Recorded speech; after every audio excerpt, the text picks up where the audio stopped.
My dear buddies, welcome back to Vikas Rachmala Telugu. So, e video is the third part of health issues faced by software employees. So, మీరు first two parts చూడలేదంటే video డిస్క్రిప్షన్లో లింకులు ఉంటాయి, చూడండి.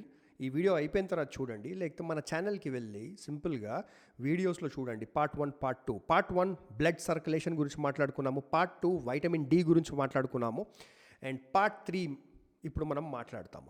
So మనందరికి తెలిసిందే, software job అంటే జనరల్గా salaries మంచిగా ఉంటాయి, కెరియర్ కూడా కొద్ది గొప్ప బాగుంటుంది.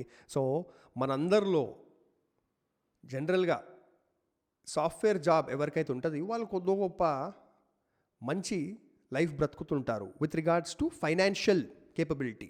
ఓకే, అండ్ మన సొసైటీలో సాఫ్ట్వేర్ జాబ్ ఉన్నోనికి బాగా రెస్పెక్ట్ కూడా ఉంటుంది. సో సాఫ్ట్వేర్ జాబ్ మీకు చాలా ఇస్తుంది. మీరు ఇండియాలో ఉంటున్నా, అమెరికాలో ఉంటున్నా, కానీ సాఫ్ట్వేర్ జాబ్ ఒక్కటి మీ దగ్గరికి తీసుకెళ్ళిపోతుంది, that is your health. Yes, ఎందుకంటే సాఫ్ట్వేర్ జాబ్లో ఫిజికల్ యాక్టివిటీ ఎక్కువ ఉండదు, నాన్ స్టాప్గా మనం కంప్యూటర్ ముందు కూర్చొనే ఉంటాం. దానివల్ల చాలా హెల్త్ ఇష్యూస్ వస్తాయి. సో పార్ట్ 3లో మనం ఏం మాట్లాడుకుంటున్నామంటే, ఇవాళ one of the biggest health issues software ఎంప్లాయీస్కి వచ్చేటి,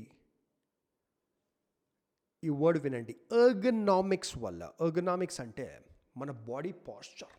మనము నాన్ స్టాప్ కంప్యూటర్ ముందు కూర్చొని పనిచేస్తాం సాఫ్ట్వేర్ జాబ్లలో. కీబోర్డ్ పైన క్లిక్ చేయకపోయినా ఏదో ఒకటి చూస్తుంటాము, మీటింగ్స్ అటెండ్ అవుతాము. సో ఇలాంటి టైంలో ఏంటంటే మన బాడీలో ఎన్నో జాయింట్స్, బోన్స్ ఉన్నాయి, అవన్నీ స్ట్రెస్లోకి వెళ్ళిపోతాయి, భయంకరమైన స్ట్రెస్లోకి. Number 1 is your neck. భయంకరమైన ఇష్యూస్ మనుషులు ఫేస్ చేస్తున్నారు విత్ నెక్ పెయిన్. ఎందుకంటే వాళ్ళ స్క్రీన్ కింద ఉంటుంది, స్క్రీన్ హైట్, వాళ్ళు ఇలా నెక్ని బెండ్ చేసి పనిచేస్తుంటారు. సో నెక్ ఇలా బెండ్గా ఉండడం వల్ల గంటలు ఇక్కడ భయంకరమైన పెయిన్ అనేది వాళ్ళకు వచ్చేస్తుంది.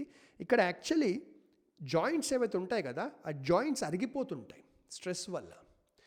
సో లాంగ్ టర్మ్లో భయంకరమైన ఇష్యూస్ మీకు వచ్చేస్తాయి. దాన్ని మెడికల్గా మనం రికవర్ కూడా చేసుకోలేము. అండ్ నాకు కూడా ఒకసారి జరిగింది ఇలా, భయంకరంగా పెయిన్ వచ్చేసి నేను ఒక పట్టి వేసుకొని ఉన్నాను ఎన్నో రోజులు. సో నా పర్సనల్ ఎక్స్పీరియన్స్తో నేను చెప్తున్నాను. మీరు చేయాల్సింది ఫస్ట్ ఏంటంటే, మీ స్క్రీన్ హైట్ మీ మెడకి స్ట్రైట్గా ఉండాలి. మీరు మెడ అనేది బెండ్ చేయొద్దు, ఇలా ఉండొద్దు, పైకి ఇలా కిందికి ఉండొద్దు, మెడకి స్ట్రైట్ ఉండాలి స్క్రీన్. ఇది చాలా ఇంపార్టెంట్. మీ ఆఫీస్లో మీ స్క్రీన్ మీ మెడకి, మీ కళ్ళకి స్ట్రైట్గా లేకపోతే మీ మేనేజ్మెంట్కి చెప్పండి, టీమ్ లీడ్, టీమ్ మేనేజర్కి చెప్పండి. అది వాళ్ళ రెస్పాన్సిబిలిటీ. ఇవన్నీ మీకు మీ డెస్క్ హైట్, మీ మానిటర్ హైట్ కరెక్ట్గా పెట్టనీకి. Okay, job is very important, కానీ బాడీ మనం నాశనం చేసేసుకుంటే జాబ్ తర్వాత కూడా మనకు బ్రతికేది ఉంది కదా. అంటే మీరు వాట్ ఎవర్ 50-60 ఏజ్ తర్వాత కూడా మీరు హెల్తీగా బ్రతకాలి కదా. సో అప్పుడు చాలా ప్రాబ్లం అవుతుంది. అప్పుడేంది యాక్చువల్లీ మీరు మెడ ఇట్లా కింద పెట్టి పనిచేస్తుంటే వితిన్ 4-5 ఇయర్సే మీ మెడ పాడైపోతుంది. Okay, number 1 height and angle of the screen. Okay, number 2 మౌస్ని మనుషులు ఎలా వాడతారు అంటే, ఇప్పుడు మౌస్ ఇక్కడ ఉందనుకో, ఇక్కడ చెయ్యి డెస్క్ ఎడ్జ్కి టచ్ అవుతుంటుంది. ఇక్కడ డెస్క్ ఎడ్జ్, మౌస్ కావచ్చు, ట్రాక్ ప్యాడ్ కావచ్చు, ల్యాప్టాప్ది. దానివల్ల ఈ ఏరియా మనుషులది భయంకరంగా స్ట్రెస్లోకి వచ్చేస్తుంది, స్కిన్ అంతా పాడైపోతుంది. ఇక్కడ బ్లడ్ సర్క్యులేషన్ కాదు, ఇక్కడ మెయిన్ ఏరియా ఇది బ్లడ్ సర్క్యులేట్ కానికి. ఇక్కడ మనము డెస్క్ పైన చేయబెట్టేస్తాం, దీనివల్ల ఇక్కడ బ్లడ్ సర్క్యులేషన్ అనేది స్లో డౌన్ అయిపోతుంది. ఓకే, మీరే ఇలా చెయ్యి తీసి చూడండి, మీది ఇక్కడ స్కిన్ అంతా కొద్దో గొప్ప డ్యామేజ్ అయిపోయి ఉంటుంది, బ్లాక్ అయిపోయి ఉంటుంది మీది, ఎందుకంటే మీరు చెయ్యిలా పెడుతున్నారు. సో దీనికి సింపుల్ సొల్యూషన్ ఏంటంటే, ఎర్గనామిక్ మౌస్ ప్యాడ్స్ వస్తాయి. ఆ మౌస్ ప్యాడ్లో ఒక హంప్ లాగా ఉంటుంది ఇట్లా, దాంట్లో జెల్ ఫిల్ చేసి ఉంటుంది. అట్లాంటి మౌస్ ప్యాడ్ కొనుక్కోండి, దానిపైన పెట్టండి చెయ్యి. సో జెల్ ఉన్న హంప్ పైన చెయ్యి ఉండడం వల్ల ఇక్కడ బ్లడ్ సర్క్యులేషన్ స్లో డౌన్ కాదు, మీ స్కిన్ కూడా పాడు కాదు. It is a very very important thing. Next ఇంకొక విషయం ఏంటంటే, మీరు ఇంట్లో వర్క్ ఫ్రమ్ హోమ్ చేసేటప్పుడు చాలామంది బెడ్ పైన కూర్చొని కంప్యూటర్ పైన గంటలు గంటలు పనిచేస్తుంటారు. ఇలా ఉంటుంది వాళ్ళ పొజిషన్.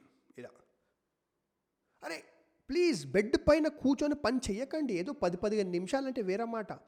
మీరు వర్క్ ఫ్రమ్ హోమ్ చేస్తున్నప్పుడు ప్లీజ్ డైనింగ్ టేబుల్ చైర్ పైన కూర్చొని పని చెయ్యకండి. మీకు మంచి జీతాలు వస్తున్నాయి సాఫ్ట్వేర్ ఇండస్ట్రీలో. మీరు ఒక యాక్చువల్ ఎర్గనామిక్ వర్కింగ్ చైర్ కొనుక్కోండి. ఐ నో 15,000-20,000 ఉంటుంది, కానీ అది మీ బ్యాక్ బోన్ని కాపాడుతుంది. చాలా చాలా చాలా ఇంపార్టెంట్. చాలా కంపెనీస్ అయితే వర్క్ ఫ్రమ్ హోమ్ చేసే వాళ్ళకు, అంటే పెద్ద పెద్ద కంపెనీస్, ఇంట్లోకి పని చేయనీకు అలవెన్స్ కూడా ఇస్తారు, ఒక మంచి డెస్క్ అండ్ చైర్ కొనుక్కోనికి. చాలామంది నాకు తెలిసిన వాళ్ళు దాంట్లో కూడా స్కామ్ చేసేసి ఇంట్లో డైనింగ్ టేబుల్ చైర్ పైన కూర్చొని ఆ డబ్బులు కూడా పర్సనల్ యూస్కి వాడేశారు. వాళ్ళు బాగా తెలివి యూజ్ చేసినాం అనుకుంటున్నారు, కానీ బ్యాక్ అంతా నాశనం అయిపోయిన తర్వాత అప్పుడు వాళ్ళకి అర్థమవుతుంది.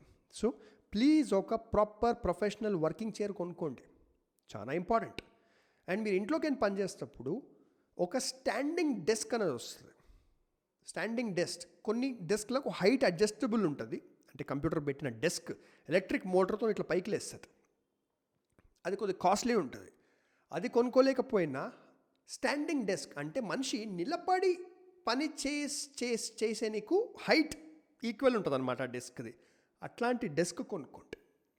సో దాట్ మీరు అస్తమానం కూర్చొని పనిచేసే కంటే, ఈ సిరీస్లో పార్ట్ 1లో నేను మాట్లాడిన బ్లడ్ సర్క్యులేషన్ ఇష్యూస్ భయంకరంగా మనుషులకు వస్తున్నాయి సాఫ్ట్వేర్ జాబ్స్ వల్ల. సో నిలబడి మీరు పని చేయండి ఒక గంట 2 గంటలు, లేదా మధ్య మధ్యలో ఒక 2 అవర్స్ కూర్చొని పని చేస్తే ఒక హాఫ్ అన్ అవర్ నిలబడి పని చేయండి. కంప్యూటర్ తీసుకుపోయి ఆ స్టాండింగ్ డెస్క్ పైన పెట్టుకోండి. సో స్టాండింగ్ డెస్క్ గురించి ఆలోచించండి. ఒక ప్రాపర్ ప్రొఫెషనల్ వర్కింగ్ చైర్ కొనుక్కోండి, లేకపోతే మీ బ్యాక్ ఇలా ఇలా ఇలా కూర్చొని బ్యాక్ అంతా నాశనం అయిపోతుంది. Extremely important ergonomics. మీరు గూగుల్లో టైప్ చేయండి ergonomics for working from home, ergonomics for working on a desk. ఇది చాలా నెగ్లెక్టెడ్ సబ్జెక్ట్, చాలా నెగ్లెక్టెడ్ మ్యాటర్స్, ఎస్పెషలీ మన ఇండియన్స్ చేస్తారు. వేరే కంట్రీస్లో ఎర్గనామిక్స్కి చాలా ఇంపార్టెన్స్ ఇస్తారు. సో ఇప్పుడు స్టార్టింగ్లో యంగ్ ఏజ్లో మీకు ఇలాంటి ఇంపార్టెంట్ కాదనుకుంటారు, కానీ ఒక్కసారి మన జాయింట్స్లో ప్రాబ్లం వచ్చినప్పుడు దాని తర్వాత బొక్కలు అరిగిపోతాయి, మీరు వీటిని రికవర్ చేయలేరు. చాలా చాలా critical. Yes, so I will see ఇంకా కొన్ని పార్ట్స్ ఇంపార్టెంట్ క్రిటికల్ మ్యాటర్స్ పైన, హెల్త్ ఇష్యూస్ పైన తయారు చేయవచ్చా ఫర్ సాఫ్ట్వేర్ ఎంప్లాయీస్. మీరు కమెంట్ సెక్షన్లో రాయండి. ఇంకేమన్నా తప్పకుండా చాలా ఉంటాయి, కానీ ఇంకా రాయండి మీరు, నాకు గుర్తొస్తలేవు ఇప్పుడు. అండ్ ఎస్, మన ఛానల్కి పోండి, చాలా వీడియోస్ ఉన్నాయి లైఫ్, కెరియర్, రిలేషన్షిప్స్ గురించి. So let us discuss. Take care. Like, share, comment చేయండి అండ్ సబ్స్క్రైబ్ చేసుకోండి. Stay healthy. బాయ్.